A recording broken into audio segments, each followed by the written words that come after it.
बच्चों, आज हम पार्ट 4 पढ़ेंगे। पार्ट 4 है आपका हिंदी में शूल पाणी। शूल पाणी यह पाठ भगवान महावीर के जीवन से संबंधित है। इसमें बताया गया है कि भगवान महावीर ने अपनी करुणा, सहानुभूति और विश्वास, सेवा भाव से किस प्रकार शूल पाणी कौन था? एक राक्षस था। उस राक्षस को अपना शिष्य बना लिया था। इस कहानी में यह भी बताया गया है मीठी बोली और शांत स्वभाव से मनुष्य तो क्या सर्प जैसे विषैले जंतु को भी अपने वश में किया जा सकता।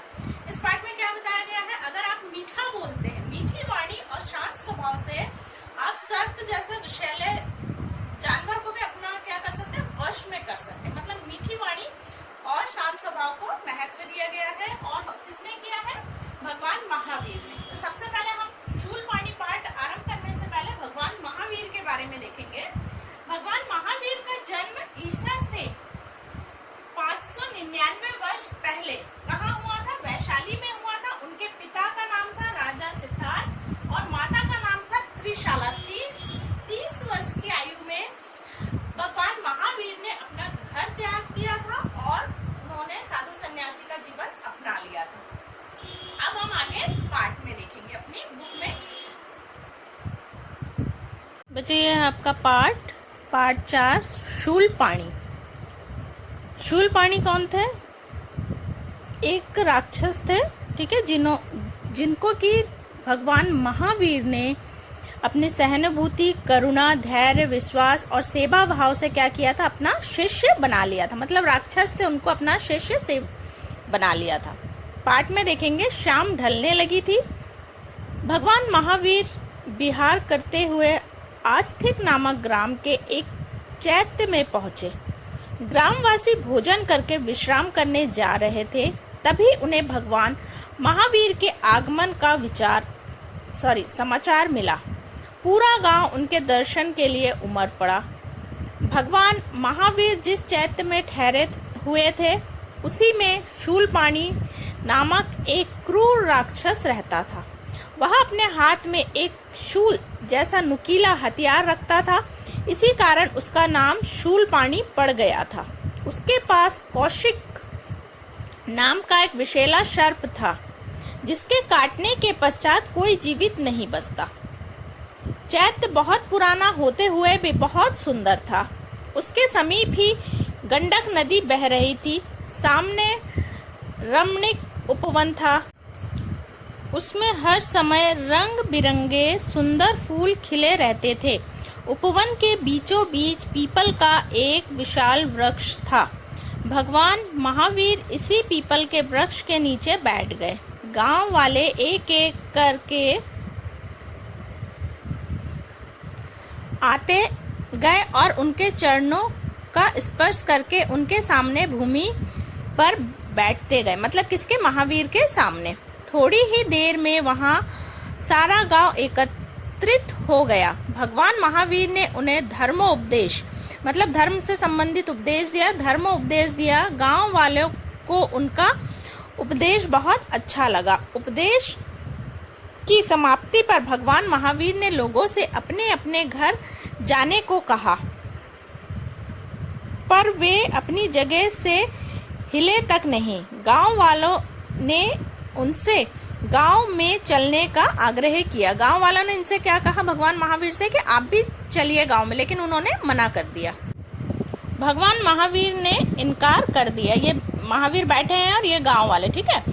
गांव के मुखिया बोले, प्रभु, इस चैत्य में एक राक्षस रहता है। मतलब यहाँ पे कौन रहता है? एक राक्षस रहता है। वह बहुत निर्दयी है। निर्दयी मतलब जिसमें कोई दया भाव नहीं होती है। जो भी रात में यह ठहरता या इधर से गुजरता है वह उसे मार डालता है। भगवान महावीर उनकी बात सुनकर मुस्कुराए और बोले, तुम मेरी चिंता मत करो, वह मेरा कुछ भी अहित नहीं कर पाएगा। मतलब वो मुझे कुछ नहीं कर पाएगा।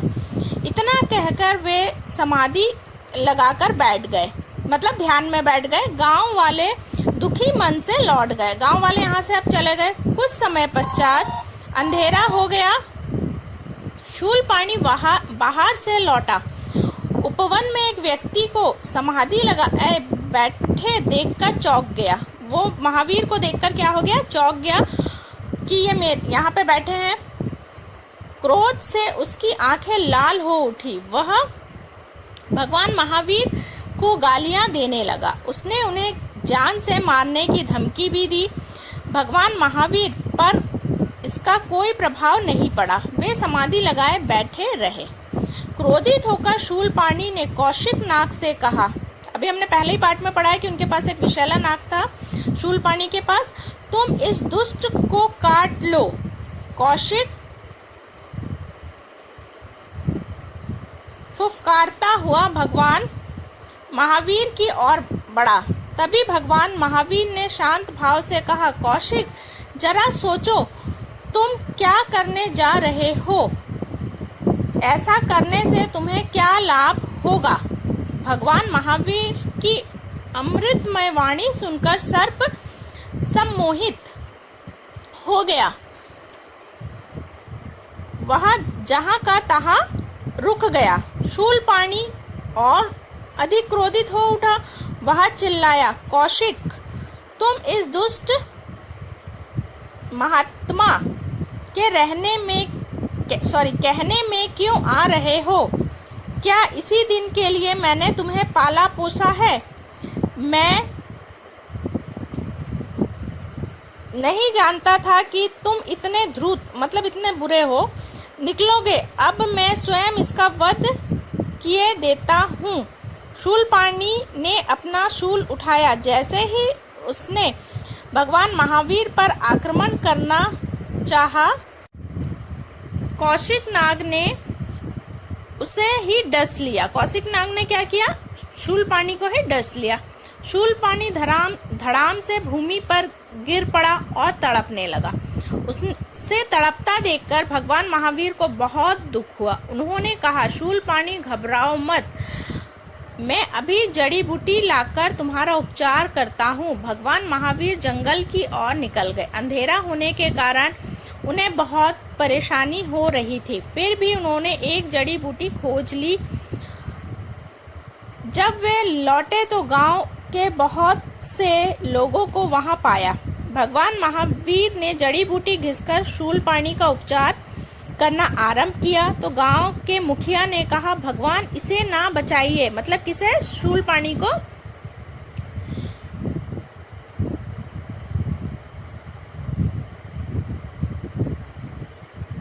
यह हत्यारा और पापी है, यह निर्दोष लोगों को सताता है, अतः इसे मर जाने दे। महावीर स्वामी ने कहा, तुम्हारा कथन ठीक है, पर इस समय शूलपाणी कष्ट में है। हमें कष्ट में पड़े जीव की मदद करनी चाहिए। जो परेशानी में है, कष्ट में है, उसकी हमें क्या करनी चाहिए? मदद करनी चाहिए। दूसरों की मदद करना।